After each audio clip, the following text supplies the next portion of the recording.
Hello friends, welcome to the SP Sharma classes. चलो भाई शुरू करते हैं इस क्लास को। इस वीडियो में हम डिस्कस करेंगे आपके साथ साइबर सिक्योरिटी से रिलेटेड कुछ क्वेश्चंस। ये क्वेश्चंस हमारे पास यहाँ पे हिंदी और इंग्लिश दोनों लैंग्वेजेस में रहेंगे। आप देख सकते हैं इंग्लिश में भी लिखे हुए हैं और ये हिंदी में भी लिखे हुए हैं। ठीक है, तो देखो सबसे पहले अगर हम बात करें यहाँ पे पहला क्वेश्चन जो है, इसमें कहा गया है हमारे पास कि द टर्म, ठीक है, यहाँ पे कहा गया है this term refer to safe and responsible use of technology. ठीक है, दिस टर्म का मतलब ये हमारे पास चार ऑप्शन है, इनमें से कोई शब्द जो है वो प्रौद्योगिकी के सुरक्षित और जिम्मेदार उपयोग को संदर्भित करता है, मतलब दर्शाता है। ठीक है, तो सेफ का मतलब हो गया हमारे पास सुरक्षित और रेस्पॉन्सिबल मतलब जिम्मेदार। ठीक है, यानी इनमें से कौन सी टर्म ऐसी है जो टेक्नोलॉजी के सेफ और रेस्पॉन्सिबल यूज को रिप्रेजेंट करती है, रेफर करती है। ठीक है, यानी इसमें ऑप्शन दिए हैं साइबर यूजर, यानी जो यूज कर रहा है, जो है हमारे पास साइबर को, इंटरनेट को जो यूज कर रहा है, यूज करने वाला यूजर, या साइबर प्रेजेंट, या साइबर सेफ्टी, या साइबर लॉजिक। ठीक है, अगर हम इन ऑप्शन को हिंदी में देखें तो यहाँ पर है साइबर उपयोगकर्ता, साइबर प्रेजेंट, या साइबर सुरक्षा, या साइबर लॉजिक। तो देखो क्वेश्चन से ही इस क्वेश्चन का आंसर आपको पता चल जाएगा। ठीक है, अगर आप क्वेश्चन को ध्यान से पढ़ें, इसमें क्या है, सुरक्षित और जिम्मेदार जिम्मेदार उपयोग बताना है हमें, टेक्नोलॉजी का सुरक्षित और जिम्मेदार उपयोग। ठीक है, तो सुरक्षित की बात कौन से ऑप्शन में कही गई है, जहाँ पे सुरक्षा की बात हो रही है, तो इसका आंसर साइबर सुरक्षा होगा।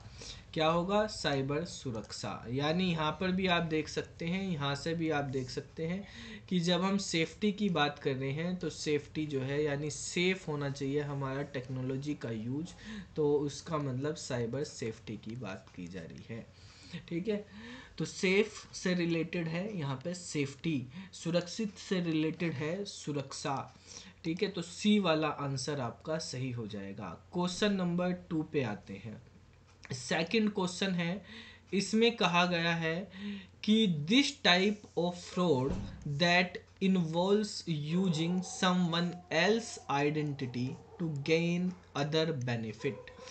ठीक है, इसका मतलब ये है कि ये एक प्रकार की धोखाधड़ी है जिसमें लाभ प्राप्त करने के लिए किसी और की पहचान का उपयोग करना शामिल है।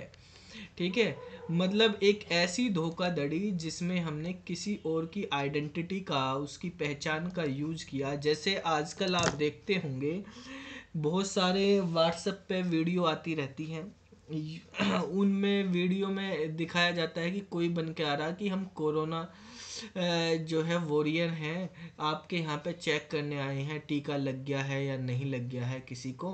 गवर्नमेंट के जो है एजेंट बन के आते हैं और घर में आते हैं और फिर वहाँ पर जो है कुछ सुंघा के लूट पाट कर लेते हैं। ठीक है, तो किसी और की आइडेंटिटी यूज़ करते हैं और उसकी आइडेंटिटी यूज़ करके जो है, किसी और की आइडेंटिटी यूज़ करके कुछ धोखाधड़ी करते हैं। ठीक है, ऐसे ही कोई आते हैं कि नई तरह की बीमारी चल रही है आपके पशुओं में, गांवों में भी चलता है इस तरह का, मैंने देखा हमारे वहाँ भी आया कि गांवों में, शहरों में, कि भाई जानवरों में बीमारी हो जाएगी तो इंजेक्शन लगवाने के लिए कहा है। गांव में डॉक्टर आते हैं, इंजेक्शन लगवाना है पशु का, 50-50 रुपये या 10-10 रुपये एक पशु के इंजेक्शन के लगेंगे। अब वो गवर्नमेंट के डॉक्टर हों या नहीं हो, ऐसे ही आ जाते हैं और ना कोई वो देते हैं, लगा के एक वहीं के गांव का बंदा पकड़ लेते हैं, 100-200 रुपये उसको दे देते हैं, लगा के चल देते हैं। तो वो क्या है, वो एक धोखाधड़ी है।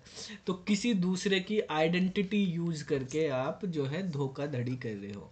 तो इसके ऑप्शन है पर्सनल थेफ्ट करना, किसी को पर्सनली थेफ्ट करना, चोरी, या उसकी इंफॉर्मेशन को थेफ्ट करना, उसके साइबर थेफ्ट करना, या उसकी आइडेंटिटी थेफ्ट करना। यानी व्यक्तिगत चोरी करना, सूचना की चोरी करना, साइबर की चोरी करना, या चोरी की पहचान। ठीक है, पहचान की चोरी करना। ठीक है, पहचान की चोरी होगा इसका। तो ये बेसिकली पहचान का उपयोग कर रहे, तो इसका मतलब यहाँ पर जो है ये हमारे पास होगा पहचान की चोरी। ठीक है, इसका आंसर हो जाएगा हमारे पास डी, पहचान की चोरी यानी आइडेंटिटी थेफ्ट। ठीक है, डी वाला आंसर इसका सही हो जाएगा, ये ऑप्शन करा दिया जाएगा। इसका मतलब नॉर्मली देखा जाए तो पहचान की चोरी यानी आइडेंटिटी थेफ्ट हो जाएगा इसका आंसर। क्वेश्चन नंबर 3 पे आते हैं। थर्ड नंबर क्वेश्चन में कहा है These are the small text files for storing a small piece of information related to someone online habit। ठीक है, these are small text file, यानी ये कुछ जो है छोटी सी टेक्स्ट फाइलें होती हैं जो किसी की ऑनलाइन हैबिट की इंफॉर्मेशन को स्टोर करती हैं। ठीक है, तो उन फाइलों को हम क्या बोलते हैं? देखो हिंदी में अगर हम समझें, इसमें लिखा है ये किसी कि ऑनलाइन आदतों से संबंधित जानकारी को संग्रहित मतलब स्टोर करने के लिए एक छोटी सी टेक्स्ट फाइल है। ठीक है, यानी आप जो ऑनलाइन काम करते हैं, ऑनलाइन ब्राउजिंग करते हैं, ब्राउज़र पे सफरिंग करते हैं, तो क्या क्या आपने जो है वेबसाइट ओपन करी, कौन से वेब पेजेस खोले हैं, उसकी इंफॉर्मेशन को स्टोर करने का काम जो है कौन सी फाइल में होता है, कौन सी फाइल में वो इंफॉर्मेशन स्टोर करी जाती है। तो यहाँ पर जो है फाइल की बात करी गई है, तो यहाँ पे जैसे ऑप्शन दिया गया है आपके पास स्पाईवेयर में, या वायरस में, या कुकीज़ में, या अवांछित ईमेल में। ठीक है, स्पाईवेयर वायरस कुकीज़ या अनवांछित जो है ईमेल मतलब स्पैम होते हैं। स्पाईवेयर जो है हमारे पास जो है आप जानते ही हैं कि जो हमारे मेलवेयर होते हैं उनका एक टाइप होता है, उसमें वायरस होता है। लेकिन जो हमारे पास फाइल होती है जो हमारी, वो कहलाती है कुकीज़। कुकीज़ में हमारे पास वो स्टोर होती है इंफॉर्मेशन जो हम ऑनलाइन काम करते हैं। तो उसकी इंफॉर्मेशन, जैसे आप कितनी वेबसाइट को देखते हैं तो उसमें एक्सेप्ट कुकीज़ लिखा आता है, तब हमारे पास वेबसाइट चलती है। तो वो आपकी जो है जो भी आप कर रहे हैं उनको स्टोर करते हैं कुकीज़ के थ्रू। ठीक है, तो इसके बाद क्वेश्चन नंबर 4 है।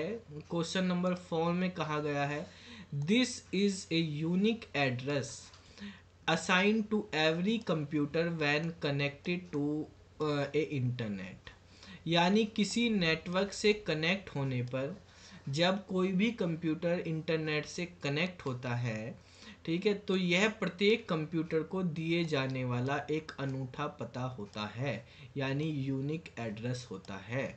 जो कंप्यूटर को, हर कंप्यूटर को एक यूनिक एड्रेस प्रोवाइड कराया जाता है जब वो कंप्यूटर नेटवर्क से कनेक्ट होता है।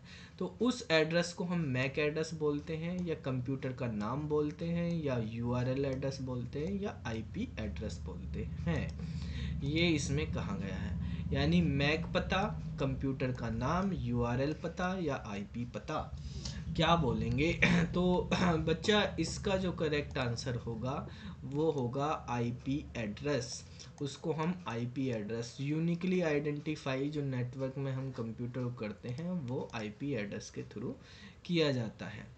क्वेश्चन नंबर 5 पे आ जाते हैं। क्वेश्चन नंबर 5 में कहा है कि दिस टर्म